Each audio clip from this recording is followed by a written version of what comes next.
It's opening day 2025. If you can't be optimistic on opening day, let's try anyway, okay?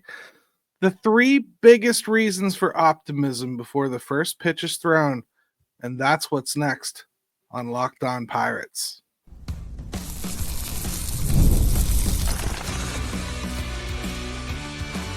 You are Locked On Pirates, your daily Pittsburgh Pirates podcast. Part of the Locked On Podcast Network, your team every day. Thanks for making Locked On Pirates your first listen every day. Part of the Locked On Podcast Network, your team every day. Reason for optimism number one. Let's jump right into it. It's going to sound like a backhanded compliment, but I really want you to try to hear it. They couldn't possibly all be that bad again, could they?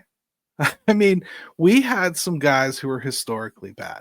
We're talking worst case scenario seasons for Hayes and Jack minimally. But Cruz made you feel like he might come up lame once a week last year too. Keller was more average than the average pitcher they paid for. All right, so those are anecdotal. Let's get a little more specific. I can't see Jack hitting 182 with a 588 OPS again.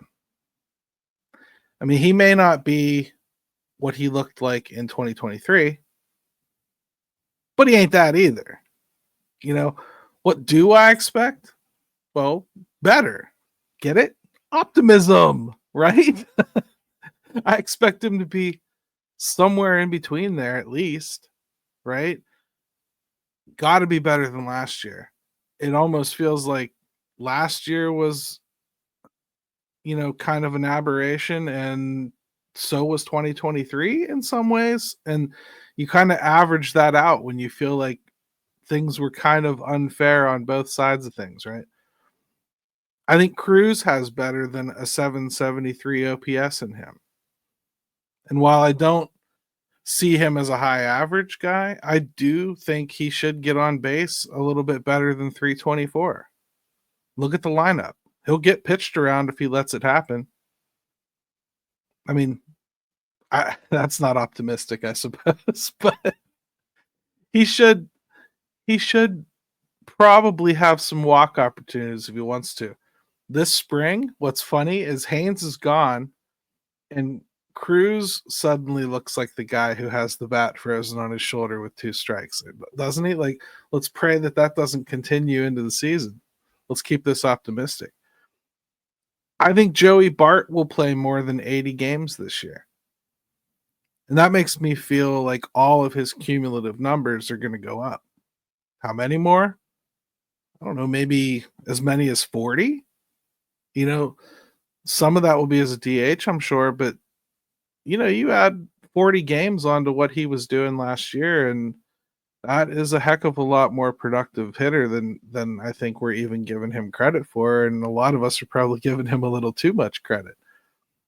Is Triolo the 216 hitter who got on base at like a 296 clip last year?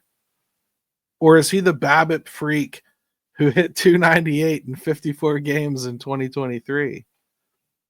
Something tells me better than last year, but probably not as good as 2023. So I think you can probably, in many ways, this follows the Pirates season. In 2023, they probably overachieved, and in 2024, they probably underachieved. So hopefully, they just played decent ball this year. It doesn't feel like you have to ask for an awful lot to see this club be able to put together a few extra wins out of what they've got collected here, just from some average upticks in performance. I mean, I didn't give you specifics on Keller, but Keller was struggling to land his stuff for long stretches in the beginning of the season. He was, in many ways, he wasn't the guy that you were relying on to get through that rotation as much as you'd hope. Early on, it was like guys like Martin Perez who looked like they were going to be the anchor for a minute there. and Paul Skeens obviously came along. Jared Jones was the guy that we were all saying Jared Jones Day and running to the ballpark. So obviously it didn't work out quite like we predicted it would last year. I expect more of that this year. The bottom line is there were so many poor performances that it's almost hard to predict they'd all repeat. Somebody's got to be like a guy that gets affected by Haig, right? I mean, maybe Haig doesn't turn the whole offensive ship around, but there's got to be some guys that he catches on to, right? Some guys that he figures out. Obviously, there's other guys that weren't even here that would add to some kind of offensive upside. You know, Andy Rodriguez, it's hard to tell what you're going to get out of him, but he's going to get an opportunity at first base here to show us. Rowdy Tellez got off to probably the slowest start anybody I can think of recently, who was considered a starter when they walked in the door, has put down on paper. It was brutal. There were calls for him to be cut from the team, I think, starting in April. And he finally turned it around sometime like late May, early June, and started hitting for a while. But and you know, thank goodness he did. But my goodness, was he awful in the beginning of the season. You have to hope Endy's better than that, right? You have to hope Ke'Bryan Hayes is better than that. Ke'Bryan Hayes was injured most of last year. Is it hard to expect it? Would you place a bet on him being better this year? I wouldn't. I mean, we don't know what's going to happen to him injury-wise. If he can stay on the field and he fully embraces being the type of hitter that is just going to slap doubles and singles to right and right center and be somebody that moves the lineup along and produces here and there, and every once in a while he'll pop one out oppo. If he embraces that fully, sticks with that two-handed swing and keeps his back healthy, Ke'Bryan Hayes is a contributor again. I don't think he's the guy we saw come up here and debut in the COVID year. I don't. I think they probably jumped the gun on signing the guy. What's done is done. His contract's not that painful. I do believe there's an opportunity here if he can stay on the field for Ke'Bryan Hayes to put something that looks a lot closer to what he's supposed to be out there. And that changes a lot for this team.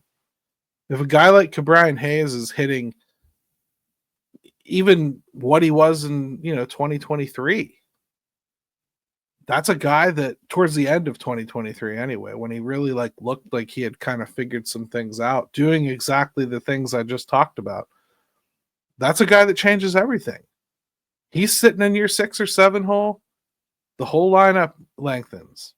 If he is a black hole or a guy that's in and out of the lineup all the time you can't count on, or Jared Triolo half the time because he's injured, well, it's not going to be as productive.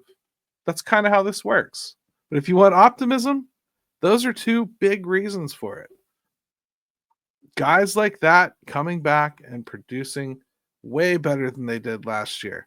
You take last year as a freakishly bad performance that it was, you hope that they do better. They had so many of them that you got a good chance. You've basically bought a few extra scratch-offs. You've got a real good chance at least getting a free ticket, right?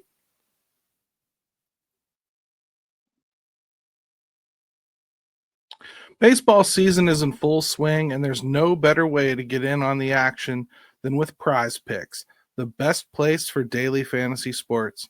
With Prize Picks, you pick more or less on at least 2 player projections, and if you're right, you can win up to 1,000 times your cash. Whether it's strikeouts, RBIs, or first-inning runs, Prize Picks keeps every game exciting.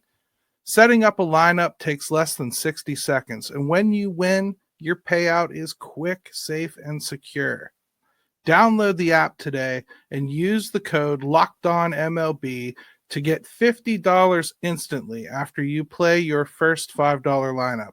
That's code LOCKEDONMLB for $50 instantly after you play your first $5 lineup. Prize Picks. Run your game.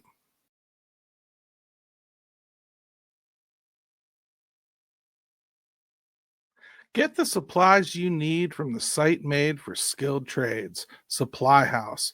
Whether you're in plumbing, HVAC, or electrical work, Supply House is the reliable way to order products online. Their easy to use website is packed with helpful resources and the latest product info to help you get the job done right. Plus, with a complete inventory of over 200,000 parts from 400 plus top brands, you'll find exactly what you need delivered fast from coast to coast. Need help with an order? Supply House offers expert support and industry leading service, so you'll always talk to a real person. And for trade pros looking for an extra edge, their free Trade Master program offers exclusive perks like a dedicated phone line, free shipping, and discounts on every order. Thousands of skilled professionals are already taking advantage. Now it's your turn. Join the Trade Master program today at supplyhouse.com/TM and start ordering plumbing, HVAC, and electrical supplies with just a few clicks. Plus, use promo code SH5 for 5% off your first order. That's supplyhouse.com.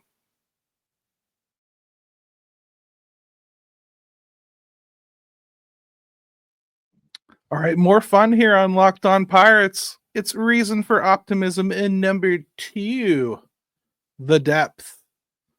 The depth. It's better than I've seen here. At least the MLB team wasn't completely barren.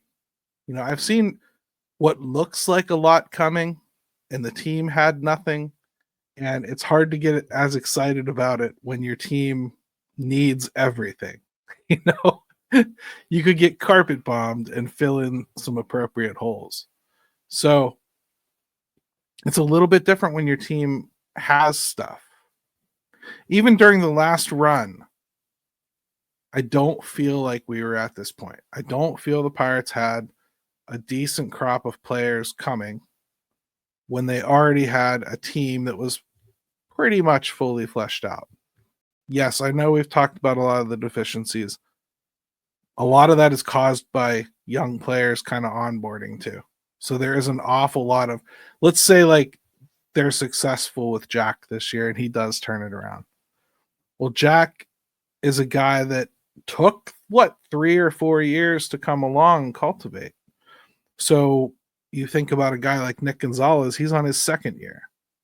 And a guy like G1 Bay, this is, I think, his third or fourth attempt at making this team and sticking. Andy Rodriguez is really starting his first year. I know he doesn't qualify as a rookie anymore, but he's really starting his first year. It's a lot of young kids. That was going to happen one way or another. That was the goal. So you were always going to kind of have that difficulty. But to have as many of them here with at least wet feet and have this kind of backing, it's pretty sweet. We know what they're starting with. We just went over chapter and verse in yesterday's episode, how close it feels to the opening day last year. Well, that's with 4 pieces who are going to return from the IL this year too. Spencer Horwitz, we haven't even gotten to see yet. They paid a lot for him, so they certainly think he's good. I guess we'll find out. Either way, he's a guy that I think we were all interested in seeing. So that's somebody that we can look forward to. Consider him a high prospect. That's about what you can look at him like until we see him. Jared Jones should come back from injury we just found out about, probably in the second half of the season. Johan Oviedo is looking at that kind of same schedule-ish. Dowry Moretta should be right around then. So that's 4 guys with MLB experience that you're expecting to come back and get something out of. I'd almost look at those as less of a safety net and more as reinforcements. Is that a good way to put it? I think so. It's my show, so I'll say yes. Henry Davis, Billy Cook, Nick York, Emmanuel Valdez, Zhang Sheng, Leo Verpagero are all players who could impact this roster to varying degrees, of course. Any of them, though, really could help. I'm not predicting which one of those is going to come out or help or move up here and do something, but I am saying I'm pretty interested in quite a few of them. I like those as backing, and I'm excited to get my eyes on some of them up here after they've done a little more in AAA. That's good depth to have. That's at least talent that's recognized as having a good shot of making it up here. Some of it. Important. The pitching is deep, but untested.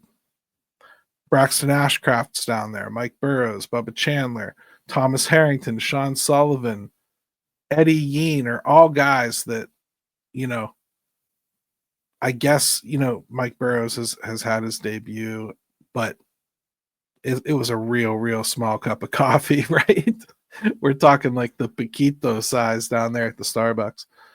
So I think those are guys that you can at least reasonably expect you're going to get a decent shot at making it to the bigs this year and showing you something, getting an opportunity to put themselves out there and be part of this club. And Eddie Yeen kind of came out of nowhere. I'm not sure a lot of people expected that. I mean, I thought he performed well last year, but he looked like a different person in spring. He was really putting the ball where he wanted to, and I think that's going to jump him up the schedule of making this team and impacting it. I didn't mention Hunter Stratton, but Hunter Stratton's another guy that's young. He really has made the team. He's convinced the team to bring him north 3 times in a row now. And they didn't have to at all. So Hunter Stratton's a guy that, if nothing else, he's got the right kind of intestinal fortitude you're looking for out of a reliever. He does not quit fighting for what he wants. And he looked great this spring once he kind of got back on the horse, recovering from his knee injury. I'm excited what he can add. And Kyle Nicholas. Kyle Nicholas is a guy a lot of us thought should have made this club out of spring. He did walk too many people in my estimation this spring, but he's still a guy that you should be excited about seeing. There's an awful lot of talent there. Boy, that's an awful lot more than I can say I felt we had last year. I start going through what we were waiting on last year, and you got like Quinn Priester, and we were hoping for guys like Mike Burrows to come back from TJ and contribute, but it was getting mighty thin too. We were using waiver wire guys and Domingo Herman, and Josh Fleming in the rotation, So it's good to see that they have this kind of backing. I guess the downside of that is they used Carmen Majinski as the 5th starter. And maybe I feel too good about what they have backing it up, and they're not quite as ready as I am to call that depth. But it feels to me like if they were really forced into action, we'd be pleasantly surprised by any number of those kids to come up here and give some competent innings in the major leagues. So all in all, the depth, I think that is something that is completely different this year. You shouldn't see them fishing around on the waiver wire too much, meaning I could see they want just a throwaway reliever, somebody to eat some innings during a real tough stretch and then kind of ditch them later, or take a stab on somebody that's a big talent that somehow slipped through the fingers of somebody else, and you've got guys with options, so you have room. But I don't think you're going to see them trying to fill the catching role with it. I don't think you're going to see them bring in a first baseman off waivers. I think that stuff's probably, for the most part, done for this club. They should be pretty self-reliant based on the depth we just talked about. There's a couple positions where they could kind of get dinged, but for the most part, I think they should be a pretty self-contained unit this year, which also should give them room to deal from some of the veterans that we were less than enthused that they kept in the first place come deadline time. That's the big hope, is that some of this depth isn't depth anymore come deadline time, and you can move on from the guys they're replacing. So that is point of optimism number 2. I really hope I'm not letting some of you down who left me some comments that I really needed to give you something to look forward to, because the last shows were pretty dark and twisty. I get it.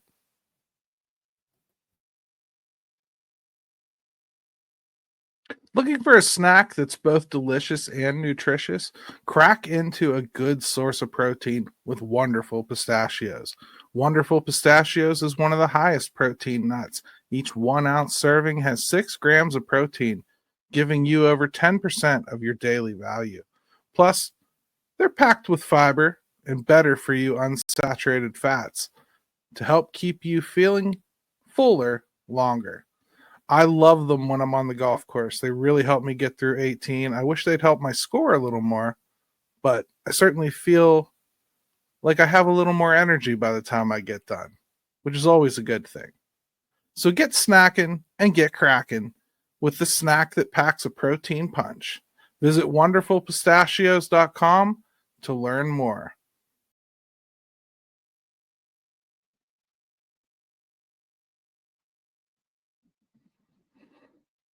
All right, I promised you 3 reasons for optimism, and I have a third. And it's you could probably call it AKA luck, but they need lightning to strike again. Paul Skeens is the catalyst to the possibility that there's something here worth building on. Pairing him with a healthy Jones and Keller gives you a shot in most series. It's why we were, I think, so excited about what this team could be and so disappointed with what they didn't add. Not only do you need Jones to get well and contribute in the second half, they need 1 or 2 of those names I read off in the last section from that depth to take off. They really do. They need, it could be offense, it could be a pitcher, it could be one of each. I don't care. But the lineup is crying for a big bat. And if somebody like Henry Davis were to figure it out and look a lot more like the 1-1 that he was, even if he's a guy that can come up here and just contribute 15 home runs from, say, May on, everything looks different. They find a place for him. You're going to have to find a way to get his bat in the lineup, and I won't care. I won't care what position that affects. I won't care how it works out. Just get the bat in the lineup. If it means Kutch becomes a guy that you just use for pinch hitting, hey, you have to do what you have to do to win games, right? They need lightning. I can't express that enough. It doesn't have to be a hitter. Henry Davis is a guy you can say you don't believe in anymore. I get that. I'm not trying to convince you. All I'm saying is if he shows well and he comes up here, you're gonna want him to do well, right? So that's a guy that could come up here and have lightning strike. You could have somebody like Bubba Chandler or Thomas Harrington or one of the other pitchers come up here and just take a stranglehold on a rotation spot the way Jared Jones did. And all of a sudden now you're talking about like the 4 horsemen of the apocalypse when you're going into series. Like that, you're talking about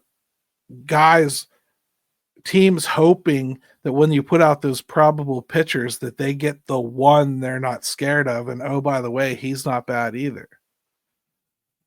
That's the kind of thing that could make a team that can't hit, that at least hasn't hit, much, much more frightening to face. That's what can take a team like this that on paper doesn't look like they should compete and turn them into a competitor. It's overwhelming pitching. If they can get that to start coming up and timing together, they could be scary. The problem is going to be the timing and the inexperience and the inning restrictions. It's going to be a dance. It's going to be a dance all season, I think. The best thing that could happen to this rotation season long is if they get out the gate okay and the guys they've chosen do well. Okay? you may really want to see Bubba Chandler. You may think that they are screwing the pooch here by not starting him right from the jump. I personally think he has a little bit of work to do. I think Thomas Harrington's actually more ready, but I also think Thomas Harrington isn't as stretched out as he needs to be, and he probably does have a few lessons to learn. And by that I mean there's some things he gets away with in the minors that I think he just started to learn towards the end of spring he can't get away with. He loves getting ahead in the count, and to do that, he loves piping one down the middle every once in a while, just starting at bat. And I think it took him a second to kind of catch on to the fact that major league hitters, well, they're waiting for that first pitch. They're not afraid of that first pitch, as long as they're not coached by Andy Haynes, that is. But I digress. We're back to optimism now. I'm sorry. I think that's the best path for this team to overachieve is to have lightning strike from one of those pitchers or one of those hitters. It can be Nick York comes up here and just tears it up, goes on a doubles fiesta, hits 30 doubles like from May through the end of the season and just goes crazy with it. That's the type of thing that comes up here and changes the dynamic of your team. Even those good teams back from the last decade, they needed a guy like Josh Harrison to come out of nowhere and turn into something. Well, that's what the Pirates need. They need a guy that they're considering depth right now to come up and become an integral part of this team. They get that.